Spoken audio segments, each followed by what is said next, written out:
ಈಗಾಗಲೇ ಸಾಕಷ್ಟು ಸಮಯ ಮೀರೋಗಿದೆ. ಮಧ್ಯಾಹ್ನ 12 ಗಂಟೆಗೆ ಸಮಾವೇಶ ಪ್ರಾರಂಭ ಆಗಬೇಕಾಗಿತ್ತು. ಬಹುಶಃ ಇವತ್ತು ದೊಡ್ಡ ಮಟ್ಟದಲ್ಲಿ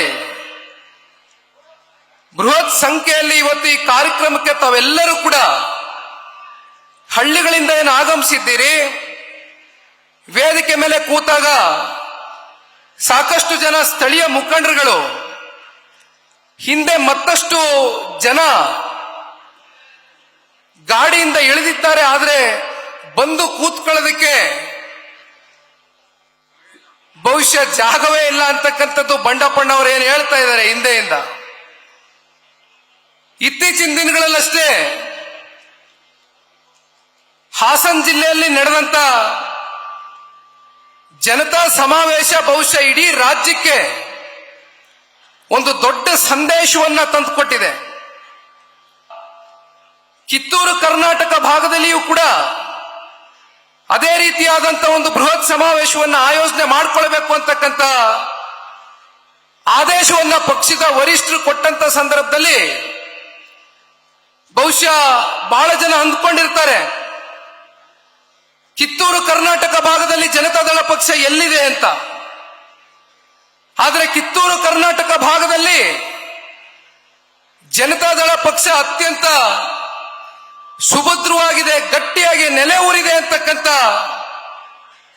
ವಿಶ್ವಾಸದೊಂದಿಗೆ ತಾವೆಲ್ಲರೂ ಕೂಡ ಇವತ್ತು ಅತ್ಯಂತ ಬೃಹತ್ ಸಂಖ್ಯೆಯಲ್ಲಿ ಈ ಕಾರ್ಯಕ್ರಮಕ್ಕೆ ಆಗಮಿಸಿ ಕಾರ್ಯಕ್ರಮದ ಯಶಸ್ಸಿಗೆ ಪಾತ್ರಧಾರರಾಗಿರ್ತಕ್ಕಂಥ ನಿಮ್ಮೆಲ್ಲರಿಗೂ ಕೂಡ ಮತ್ತೊಮ್ಮೆ ತುಂಬು ಹೃದಯದ ಧನ್ಯವಾದಗಳನ್ನ ಸಲ್ಲಿಸಲಿಕ್ಕೆ ಬಯಸ್ತೇನೆ. ವೇದಿಕೆ ಮೇಲೆ ಆಸೀನರಾಗಿರ್ತಕ್ಕಂಥ ಪಕ್ಷದ ವರಿಷ್ಠರು, ಮಾಜಿ ಪ್ರಧಾನಮಂತ್ರಿಗಳು, ಈ ಪಕ್ಷದ ಸ್ಥಾಪಕರು ಸನ್ಮಾನ್ಯ ಶ್ರೀ ದೇವೇಗೌಡರು ಸಾಹೇಬರ ಮಾರ್ಗದರ್ಶನದಲ್ಲಿ ವೇದಿಕೆ ಮೇಲೆ ಆಸೀನರಾಗಿರ್ತಕ್ಕಂಥ ಕೇಂದ್ರದ ಸಚಿವರು, ಮಾಜಿ ಮುಖ್ಯಮಂತ್ರಿಗಳು, ನಮ್ಮ ಪಕ್ಷದ ಹೆಮ್ಮೆಯ ನಾಯಕರಾಗಿರ್ತಕ್ಕಂಥ ಸನ್ಮಾನ್ಯ ಕುಮಾರಣ್ಣ ಅವರ ನಾಯಕತ್ವದಡಿ ಇಡೀ ರಾಜ್ಯ ವ್ಯಾಪ್ತಿ ಬಂದಿರತಕ್ಕಂಥ ಪಕ್ಷದ ನಾಯಕರುಗಳು ಇವತ್ತು ವೇದಿಕೆ ಮೇಲೆ ಉಪಸ್ಥಿತರಿದ್ದಾರೆ. ಆದರೆ ನಿಜವಾದಂತ ಪಕ್ಷದ ಅಧಿನಾಯಕರು ಅಂತಕ್ಕಂಥದ್ದು ಜನತಾದಳ ಪಕ್ಷದಲ್ಲಿ ಇರ್ತಕ್ಕಂಥವರು ಜನತಾದಳ ಪಕ್ಷದ ಒಬ್ಬ ಸಾಮಾನ್ಯ ಕಾರ್ಯಕರ್ತರುಗಳು ಅಂತಕ್ಕಂಥದನ್ನ ಈ ಸಂದರ್ಭದಲ್ಲಿ ನಾನು ಬಹಳ ಘಂಟಾಘೋಷವಾಗಿ ಹೇಳಲಿಕ್ಕೆ ಬಯಸ್ತೇನೆ. ಬಹಳ ಜನ ರಾಜಕೀಯವಾಗಿ ಜನತಾದಳ ಪಕ್ಷವನ್ನ ವಿರೋಧಿಸಬೇಕು ಅಂತಕ್ಕಂಥ ದೃಷ್ಟಿಯಿಂದ, ರಾಜಕೀಯವಾಗಿ ನಮ್ಮನ್ನ ಟೀಕಿಸಬೇಕು ಅಂತಕ್ಕಂಥ ಹಿನ್ನೆಲೆಯಲ್ಲಿ ಜನತಾದಳ ಪಕ್ಷ ಕೇವಲ ಹಳೆ ಮೈಸೂರು ಪ್ರಾಂತ್ಯಕ್ಕೆ ಸೀಮಿತವಾಗಿರ್ತಕ್ಕಂಥ ಪಕ್ಷ, ಜನತಾದಳ ಪಕ್ಷ ಕೇವಲ ಒಂದು ಜಾತಿಗೆ ಸೀಮಿತವಾಗಿರ್ತಕ್ಕಂಥ ಪಕ್ಷ ಅಂತ ಸುಳ್ಳು ಅಪಪ್ರಚಾರವನ್ನ ಮಾಡ್ತಾ ಇರ್ತಕ್ಕಂಥದ್ದನ್ನ ನಾವು ಹಲವಾರು ವರ್ಷಗಳಿಂದ ನೋಡ್ತಾ ಇದ್ದೇವೆ. ಆದ್ರೆ ಇವತ್ತು ವೇದಿಕೆ ಮೇಲೆ ಬಿಜಾಪುರ ಜಿಲ್ಲೆಯ ಶಾಸಕರು ರಾಜುಗೌಡರು ಕೂಡ ಈಗ ತಾನೇ ಮಾತನಾಡಿದ್ದಾರೆ.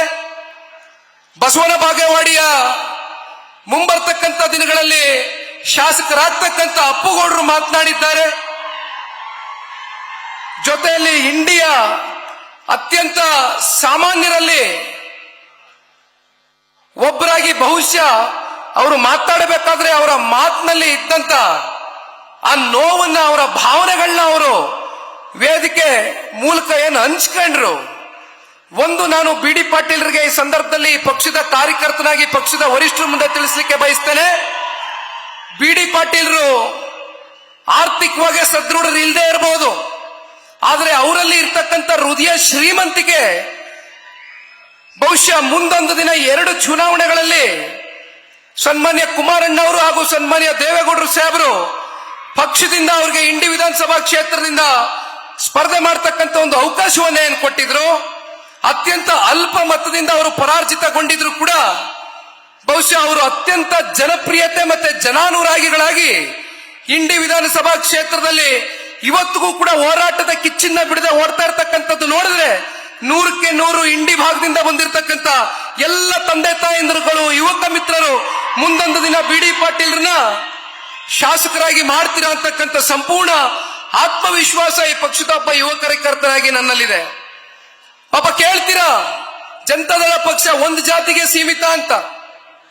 ಬಿ.ಡಿ. ಪಾಟೀಲ್ರು ಒಬ್ಬ ಕುರುಬ ಸಮುದಾಯದಿಂದ ಬಂತಕ್ಕಂತ ಒಬ್ಬ ವ್ಯಕ್ತಿ. ಜನತಾದಳ ಪಕ್ಷ ಯಾವತ್ತಿಗೂ ಕೂಡ ಒಂದು ಜಾತಿಗೋ ಧರ್ಮಕ್ಕೋ ಸಮುದಾಯಕ್ಕೋ ಸೀಮಿತವಾಗಿ ಈ ಪಕ್ಷ 25 ವರ್ಷ ಈ ರಾಜ್ಯದಲ್ಲಿ ಪೂರೈಕೆಯನ್ನ ಮಾಡಿಲ್ಲ.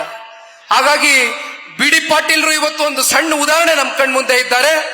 ನಾಗ್ಠಾಣ ವಿಧಾನಸಭಾ ಕ್ಷೇತ್ರದ ನಿಕಟಪೂರ್ವ ಶಾಸಕರು ದೇವಾನಂದ್ ಚೌಹಾಣ್ಜಿರವರು ಮತ್ತೆ ಅವರ ಧರ್ಮಪತ್ನಿ ಸುನೀತಮ್ಮ ಅವರು ಕೂಡ ಇಲ್ಲೇ ಎಲ್ಲ ಬಹುಶಃ ಇಲ್ಲೇ ಕೂತಿದ್ದಾರೆ ವೇದಿಕೆ ಮೇಲೆ. ಬಹುಶಃ ಇವತ್ತಿನ ಈ ಒಂದು ಸಮಾವೇಶ ಪ್ರಾರಂಭ ಆದಾಗ ಒಂದು ಕಿರುಚಿತ್ರವನ್ನ ನಾವು ನೋಡ್ತಾ ಇದ್ವು. ಅದರಲ್ಲಿ ಸನ್ಮಾನ್ಯ ದೇವೇಗೌಡರು ಸಾಹೇಬರು ಯಾವ ರೀತಿ ಅವರ ಹೋರಾಟದ ಬದುಕನ್ನ ಸಂಪೂರ್ಣವಾಗಿ ಜನರಿಗೋಸ್ಕರ ಮುಡಿಪಿಟ್ರು ಅಂತಕ್ಕಂಥದನ್ನ 1982, 83, 85, 89 ಇವೆಲ್ಲವೂ ಕೂಡ ಕಿರುಚಿತ್ರಗಳಲ್ಲಿ ಪ್ರದರ್ಶನ ಆಗ್ತಾ ಇದ್ದದನ್ನ ನಾವು ನೋಡ್ತಾ ಇದ್ವಿ. ಬಿಜಾಪುರ ಜಿಲ್ಲೆ ಮತ್ತೆ ಬಾಗಲಕೋಟೆ ಜಿಲ್ಲೆಯಲ್ಲಿ ಆಧುನಿಕ ಭಗೀರಥ ಅಂತಕ್ಕಂಥದ್ದು ಅನ್ನಿಸ್ಕೊಂಡಿದ್ರೆ ಯಾರಾದ್ರೂ ಅದು ಪುಣ್ಯಾತ್ಮ ಸನ್ಮಾನ್ಯ ದೇವೇಗೌಡರು ಸಾಹೇಬರು ಇವತ್ತೇನಿಲ್ ಕೂತಿದ್ದಾರೆ ಈ ವೇದಿಕೆಯಲ್ಲಿ. ನಾನಿವತ್ತು ಒಂದು ಮಾತನ್ನ ತಿಳಿಸ್ಲಿಕ್ಕೆ ಬಯಸ್ತೇನೆ, ಒಂದು 2-3 ಅಂಶಗಳನ್ನ ಪ್ರಸ್ತಾವನೆಯನ್ನ ಮಾಡ್ಲಿಕ್ಕೆ ಬಯಸ್ತೇನೆ.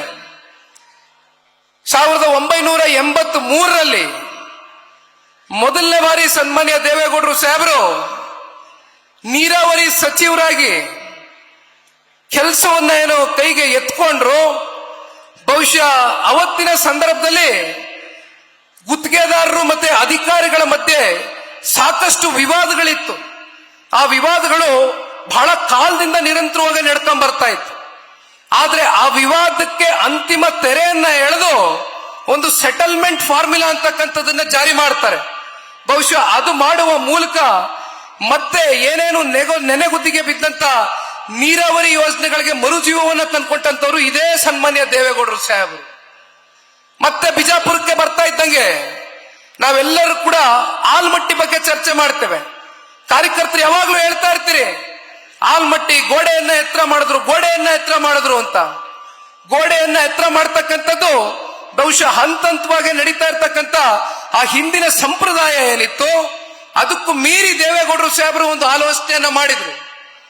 15 ಫೀಟ್ ಕ್ರಸ್ಟ್ ಗೇಟ್ ಅನ್ನ ಸ್ಥಾಪನೆ ಮಾಡುವ ಮೂಲಕ ಬಹುಶಃ ಅವ್ರು ಯಾವ ರೀತಿ ಆಲ್ಮಟ್ಟಿ ಆ ಒಂದು ಅಣೆಕಟ್ಟಿಗೆ ಜೀವವನ್ನ ಕೊಟ್ಟರು.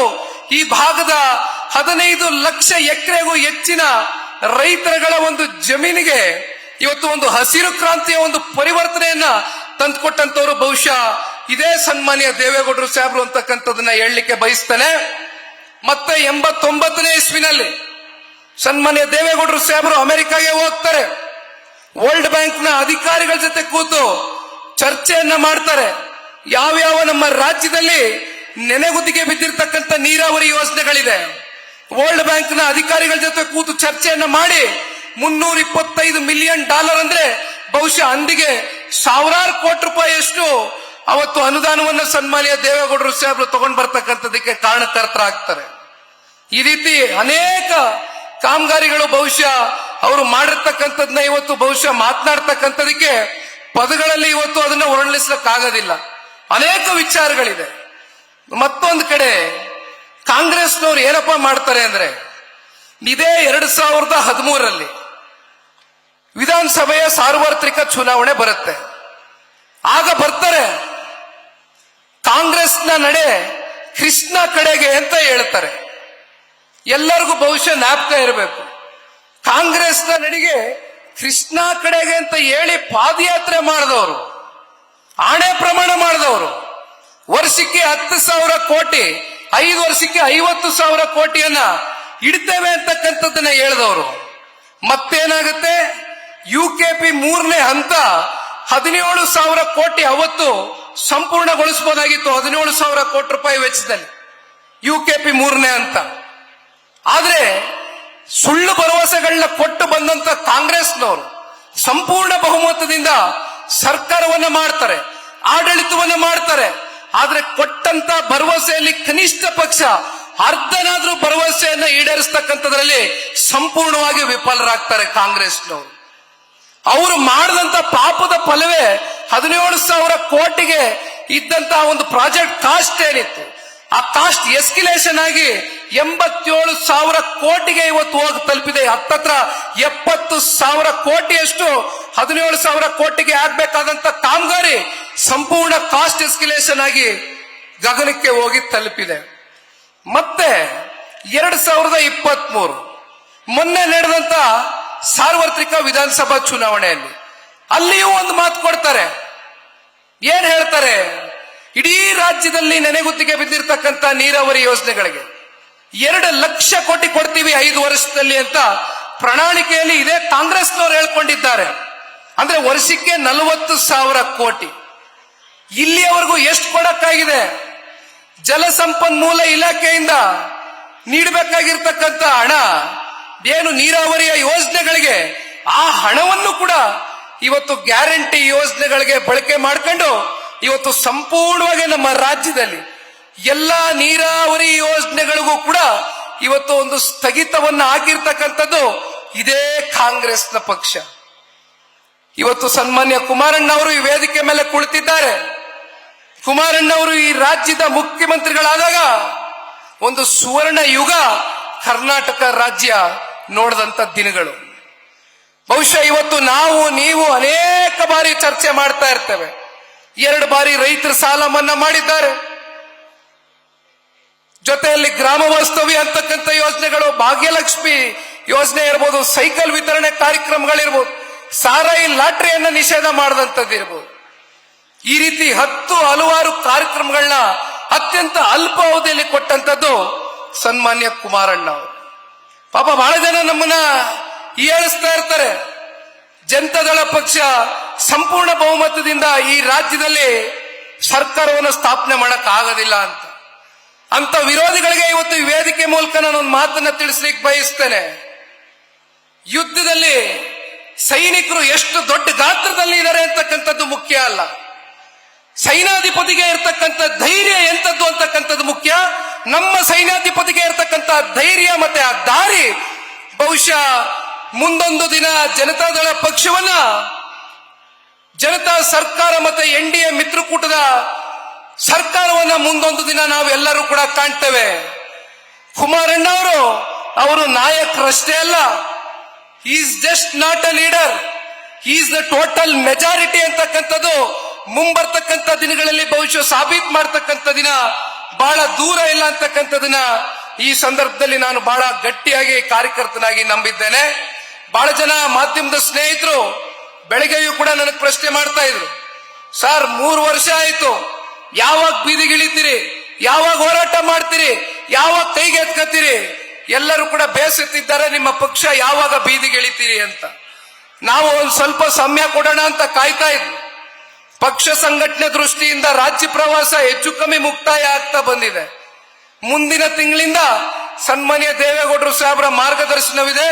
ಸನ್ಮಾನ್ಯ ಕುಮಾರಣ್ಣ ಅವರ ನಾಯಕತ್ವದಡಿ ಪಕ್ಷ ಇನ್ನು 2 ವರ್ಷಗಳ ಕಾಲ ನಿರಂತರವಾಗಿ ಬೀದಿಗೆ ಇಳಿದು ಹೋರಾಟವನ್ನ ಮಾಡತಕ್ಕಂತ ಶಪಥವನ್ನ, ಪ್ರತಿಜ್ಞೆಯನ್ನ ಇವತ್ತು ನಮ್ಮ ಬಿಜಾಪುರ ಜಿಲ್ಲೆಯ ಈ ಒಂದು ಸಮಾವೇಶದ ಮೂಲಕ ಈ ಪಕ್ಷದ ಒಬ್ಬ ಯುವ ಕಾರ್ಯಕರ್ತನಾಗಿ ಬಹಳ ಗಟ್ಟಿಯಾಗಿ ನಿಮ್ಗೆ ತಿಳಿಸ್ಲಿಕ್ಕೆ ಬಯಸ್ತಾ ಇದ್ದೇನೆ. ಬಹುಶಃ ಈಗಾಗಲೇ ಸಮಯ ಸಾಕಷ್ಟು ಮೀರೋಗಿದೆ. ಇನ್ನು ಮಾತನಾಡ್ತಕ್ಕಂಥದಕ್ಕೆ ಹಲವಾರು ವಿಚಾರಗಳಿದೆ. ಆದ್ರೆ ತಾವೆಲ್ಲರೂ ಕೂಡ ಬಹಳ ದೂರದಿಂದ ಬಂದಿದ್ದೀರಿ. ಮತ್ತೆ ತಾವೆಲ್ಲರೂ 70 ಕಿಲೋಮೀಟರ್, 90 ಕಿಲೋಮೀಟರ್, 100 ಕಿಲೋಮೀಟರ್ ದೂರದಿಂದ ಹಳ್ಳಿಗಳಿಂದ ಬಂದಿರತಕ್ಕಂತ ತಾಯಂದಿರುಗಳು ಜಾಸ್ತಿ ಜನ ಇದ್ದಾರೆ, ಹಿರಿಯಕರು ತುಂಬಾ ಜನ ಇದ್ದಾರೆ. ಯುವಕರೇನೋ 1-2 ಗಂಟೆ ತಡೆ ಆದ್ರೂ ಕೂಡ ಮನೆಗೆ ಹೋಗ್ತೀರಿ. ಆದ್ರೆ ಎಲ್ಲೂ ಕೂಡ ನಿಮಗೆ ವ್ಯತ್ಯಾಸ ಆಗ್ಬಾರ್ದು. ಹಾಗಾಗಿ ಸನ್ಮಾನ್ಯ ಕುಮಾರಣ್ಣ ಅವರು ಮತ್ತೆ ದೇವೇಗೌಡರು ಸಾಹೇಬರು ನಿಮ್ಮನ್ನ ಉದ್ದೇಶಿಸಿ ಮಾತನಾಡ್ತಾರೆ. ಸಮಯ 2.5 ಗಂಟೆ ಆಗಿದೆ. ಇನ್ನೊಂದು ಮುಕ್ಕಾಲು ಗಂಟೆ ದಯಮಾಡಿ ಯಾವ ರೀತಿ ತಾವೆಲ್ಲರೂ ಶಾಂತಿಯುತವಾಗಿ ಪ್ರೀತಿ, ಗೌರವ, ಅಭಿಮಾನದಿಂದ ಕೂತಿದ್ದೀರಿ, ಇದೇ ರೀತಿ ಎಲ್ಲರೂ ಕೂಡ ಕೂತು ಸನ್ಮಾನ್ಯ ಕುಮಾರಣ್ಣ ಅವರು ಮತ್ತೆ ಮಾನ್ಯ ದೇವೇಗೌಡರು ಸಾಹೇಬರು ಮಾತನಾಡ್ತಕ್ಕಂತ ವಿಚಾರಗಳನ್ನ ಸೂಕ್ಷ್ಮವಾಗಿ ಗಮನಿಸಬೇಕು ಅಂತಕ್ಕಂಥದ್ದು ಈ ಸಂದರ್ಭದಲ್ಲಿ ಪಕ್ಷದ ಕಾರ್ಯಕರ್ತರಾಗಿ ನಿಮ್ಮೆಲ್ಲರಿಗೂ ಕೂಡ ವಂದಿಸಿ ನನ್ನ 2 ಮಾತನ್ನು ಮುಗಿಸ್ತೇನೆ. ಜೈ ಹಿಂದ್, ಜೈ ಕರ್ನಾಟಕ ಮಾತೆ, ಜೈ JDS. ಧನ್ಯವಾದ. ನ್ಯೂಸ್ ಫಸ್ಟ್ ನಿರ್ಭೀತಿಯಿಂದ ನಿಮ್ಮ ಪರವಾಗಿ.